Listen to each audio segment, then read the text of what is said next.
आज आपको हम बताते हैं लैंडिंग बीम के बारे में। आप लोगों ने अभी ये प्लिंथ बीम देखी होगी जो नीचे होती है, और ये स्लैब बीम देखी होगी जो स्लैब के केस पे होती है। लेकिन एक ये बीचों बीच जो आप बीम देख रहे हैं इसको आप कहते हैं लैंडिंग बीम। लैंडिंग बीम कब बनाई जाती है? जब आप ये स्टेयरकेस बनाते हैं, सीढ़ी बनाते हैं, तो सीढ़ी के बीच वाले पार्ट में लैंडिंग होता है।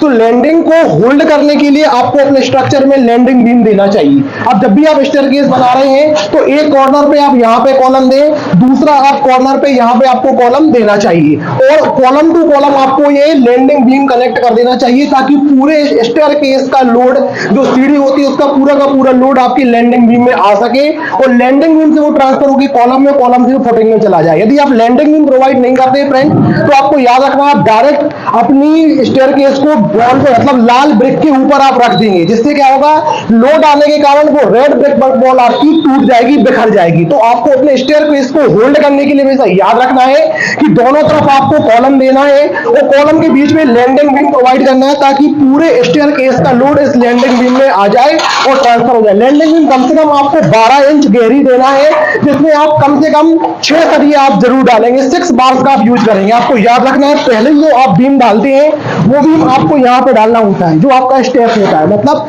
जब भी आपका स्टेयरकेस बन रहा है उसके नीचे आपको बीम देना है, और बीम पर ही पहला स्टेप आपको बनाना है। दूसरी बीम आपको यहाँ पे लैंडिंग पे देना है, जो लैंडिंग एरिया पे रहती है, जहां पे स्टेयरकेस कंप्लीट होता है वहां पे ऊपर आपको स्लैब बीम देना है। इन तीनों बीम के साथ जब आप स्टेयरकेस बनाते हैं तो स्टेयरकेस होल्ड रहता है और इसका वेट आपके रेड ब्रिक में नहीं जाता है, और रेड ब्रिक खराब नहीं होते हैं। तो आप लैंडिंग बीम प्रोवाइड करेंगे तो वो पूरी तरीके से स्टेयरकेस को होल्ड करके रखेगा, और स्टेयरकेस आपका सेफ बना रहेगा।